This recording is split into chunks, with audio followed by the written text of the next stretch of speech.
You know nothing, Jon Snow.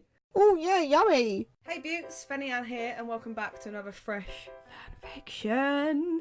Now we're going to do a Game of Thrones one, because I've tried looking for it before and I couldn't find any, so I kind of forgot and gave up. But Game of Thrones is back at the moment, and I've been watching it, and it is amazing. We're going to do a Jon Snow Game of Thrones smut. Smutty smut smut smut. This one's called Before You Go, Jon Snow. I like the rhyming already. That makes me very happy. Okay, this is the disclaimer from the writer. This is my first Game of Thrones Imagine, and of course I'm doing Jon Snow. He's my husband. Is he? Is he? I decided to write smut for Game of Thrones because there is barely any, and that sucks for all of us fans. Anyway, comment, vote, like, whatever, blah blah blah blah. I mean, the reason there isn't any smut for Game of Thrones is because Game of Thrones is just absolute filth. You don't need smut for it because it's already softcore porn. So this is between you and Jon Snow. See, I'm going to pretend it's me because I always like to put myself in stories because that's not creepy and weird. Let's begin. Jon laid in bed, thinking of how he'd tell you he was going to the Night's Watch. He didn't know if you'd be happy for him or cry and beg him to stay. Although Jon wasn't in a relationship with you, he always wanted to be. You were beautiful, smart and kind. Thanks. I fucking know. Someday, you'd be the perfect wife for a lucky man, and Jon Snow knew it'd never be him, no matter how bad he wished it. Why not? What, because he's a bastard?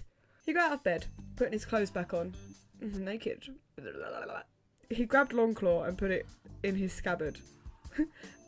In brackets, a sword holder, in case no one knew what it meant. A scabbard, by the way, is a sword holder. It holds the swords. He needed to get used to bringing his sword everywhere.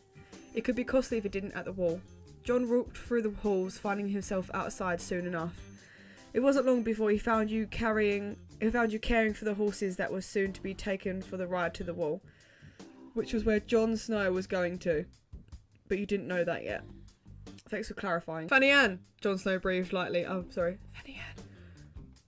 He's northern. Fanny Ann. It's pretty good. Jon Snow breathed slightly behind you, standing still as he prepared for a hug from you. You smiled and set the horse's feet down, turning around and jumping into Jon's arms. He hugged back, tightening his grip on you. As time passed, you knew something was wrong, and it made you worried. You pulled out from the hug and looked at him, noticing his different clothes and the sword that hung around his hips. What are you doing, Jon? You felt yourself becoming angry and sad all at once. I'm joining the Night's Watch, he muttered. It's a good impression, I know. He muttered, seeing the look on your face. It wasn't even the news that made your blood boil. It was that he chose to keep it from you until the last minute. He always told you everything. About how he felt excluded from the family. How he cried at night. Oh, poor Jon. I'm a bastard and I was nothing. No one loves me. How he'd never been with a woman. He has been with a woman. The wildling, for God's sake. But said he had to everyone else. He's just been lying. I'm not a virgin. What the fuck are you talking about? I'm not a virgin. I've been with a wildling in a cave. And you told him everything as well. All but one thing. That you loved him. Oh, well, they love each other. That's cute. I mean, me and Jon love each other. That's cute. You were head over heels for Jon Snow. And the thought of him leaving and not seeing him again killed you. Why would you tell me now? You felt tears brimming in your eyes as you stormed off to wherever your feet planned on taking you. I'm just going to walk anywhere. I'm just going to fucking go dilly-dallying everywhere. Oh no, I shook my phone again. Brings up the help centre. Help me figure out why this smut is weird. Jon Snow followed after you, only making you run. You heard the snow crunch under both of your footsteps. You ran to the nearest church tower you could find on the outside of the Winterfell and ran up the stairs. Is that where Bran become paralysed? Good place to go. This is where your little brother become paralysed. Let's talk here. Thanks. Jon Snow ran up after you. You weren't running away from him anymore. You were getting him where you wanted him. You got to the top and you could overlook Winterfell. It was beautiful. You sighed and caught your breath, waiting for Jon to join you. He got to the top and didn't say anything. He just stared at you and panted. You walked over to him, connecting your lips to his. Oh, here we fucking go. That was quick. He was shocked, but kissed you back. His lips were so soft and amazing. You could kiss them all day. I could kiss your lips all day, Jon Snow. And the thought of him leaving burned into the back of your thoughts, making you want him even more. Before you go, you looked into his eyes, trying to get through your sentence without kissing him. He was so perfect. I want you to make love to me. I'll make love to you like you want me to.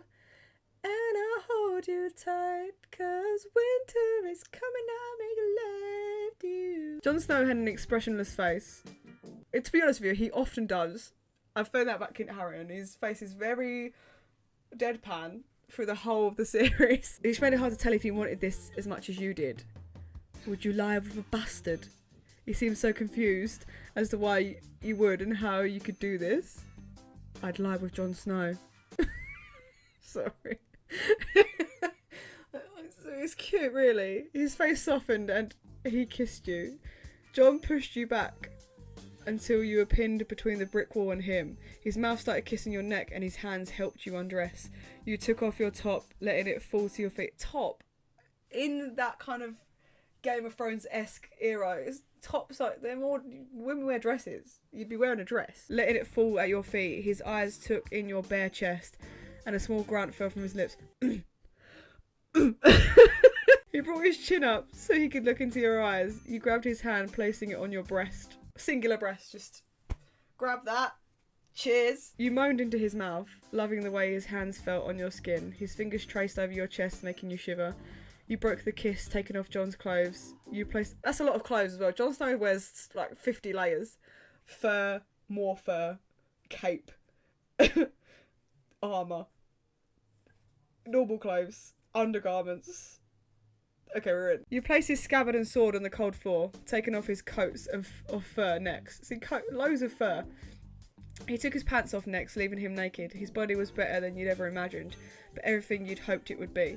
You took off your pants and stood naked with Jon. Just standing there like, tits, ass, nunny, penis. Cold, shriveled penis, because winter is here. You could feel Jon grow harder each time you touched and kissed his body, and it only made you more eager. You took your lips off Jon's chest, walking over to the window and resting and leaning over it. You both were separated from the outside world for just a moment, and you wanted it to last forever. Jon Snow walked up behind you, pressing himself against you. He let his hands run over your back, then your breast that pressed against the brick ledge. He bent over you, placing his chest and stomach against your back. This is weird. Why is he like... So you're like this, and he's come in, and he's like, I'm just gonna lean on you. Just gonna push you into the brick. Are you sure you want this? He breathed, still making sure you knew what you were going to do. You knew he wanted this, and so did you. More rhyming, my favourite. You'd have something to remember him by. Yeah, just, you know, probably a baby, because contraception's not a thing in that era. And something to wish for when he was gone. And if you ever got to pick who you'd want to lie with, it'd always be Jon. It'd always be him. More than anything, you replied, and you felt Jon nod against your shoulder. His hand wrapped around his length and he placed a tip of himself inside you. You both groaned. Just the tip. Just a little... You both groaned, feeling pleasure like you'd never had before. There's no one you would have rather had taking your purity than Jon. We know. There's no one you want more than Jon. We know. We get it. The man you fell in love with when you both were just children. That's weird. You can't fall in love when you're a kid. You don't know what love is. You can be really good friends with someone. He slowly settled his long length inside of you, making him grunt as your walls tightly gripped his member. Yummy. Jon placed one hand beside you on the ledge for support and one hand on your waist as he guided himself deeper into you. You feel amazing. I'm not saying my name again, I'm just not. Jon panted in your ear as he sped up, making your pit tingle. Pit? Like a fucking peach. You never had an orgasm before. Well, obviously not. You're a fucking virgin. But you've heard stories about them. By the fucking water cooler. Just, you know about those orgasms thing? Yeah, they're great. They're like a built up tension and then there's like a release. Really? I've never had one before. Is that what it's like? I'm going to ask Jon Snow if he'll give one to me. Bye now. Jon kissed at your neck and cheek as he continued to thrust into you. It felt so good. Every time he thrusted, he pushed you closer to bliss. Jon, please don't stop, you moaned, grabbing Jon's hand as he now had both hands placed beside you on the brick ledge. Jon grunted with a nod, placing his face in the crook of your neck and speeding up. His hot breath lingered on your neck and his moans struggled to stay content inside of you. You looked out the window and over Winterfell, trying not to think of a home or a place without Jon Snow. You focused on the way Jon felt inside you and the feeling drove you mad. You were so close to exploding into pleasure and so was Jon. That was a lot to read. You couldn't hold your orgasm back anymore. You tightened around Jon and came. Jon held you when Jon held your heads up so you could look into his eyes, but he's like, you're facing down, so he's like held your head up and then pulled your neck around like the fucking Exorcist, and he's like, look into my eyes. I may have just broke your neck in 3 places, but look into my eyes. And you tried to keep them open, but it was too hard. That's because you're now dead, because he's broken your fucking neck. Come, Jon. You watched as sweat glistened on his beautiful face, and he came. He pulsed inside of you and lay limp on your body, panting. Get off me. Get off. Stop laying limp on me and just fuck off. You held his arms and kissed it. Smiling, you both laid there a few minutes, quietly inhaling your scents and this moment you'd never get again. I love you, Jon Snow. You turned back to look at him and he was smiling. I love you too, Fanny Ann, he answered, pecking your lips. I love you too. Jon helped you get dressed and you returned the favour. You didn't want to get dressed or leave. You wanted to stay here with Jon forever. Even if he wanted the same, he already committed himself to the night's watch. When both of you were fully dressed, you wanted to take all his clothes off again. You never wanted to forget what he looked like, and you hoped you never would, and you hoped he never would. Promise me you won't forget me, Jon Snow. You sat on the ledge at the window looking at Jon as he walked your way.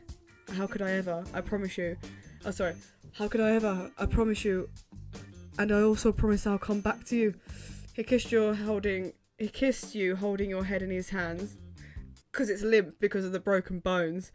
It felt like hours had went by with his lips on yours, and you wished it was longer. You both walked back to the horse stable with Jon, watching as he rode out of Winterfell with other men to the wall. You tried not to look sad, but watching him leave was the hardest thing you've ever had to do.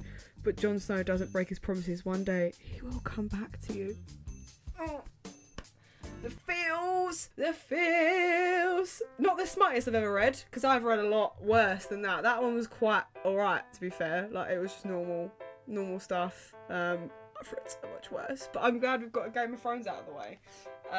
Credit to the writer, don't know who you are, but fair play to you. You wrote a Game of Thrones one and I read it out. I mean, we all have a bit of Jon Snow. He is a beautiful human. Kit Harington may be very short, but he's beautiful. Yeah, I feel ready to watch another episode, I think. To be fair, the stuff in Game of Thrones, sorry, I'm burping. The stuff in Game of Thrones is worse than that fanfiction because it's filth, mate. If you're too young enough to watch it still, then you will one day and you'll see. And I recommend watching it one day when you're old enough. It's awful. It's awfully smutty. It's great.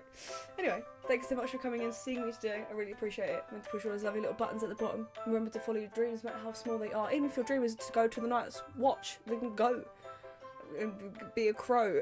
And I will see all of you beautiful people in the next one. Bye bye bye bye bye. King and queen, the castle of men, believe no.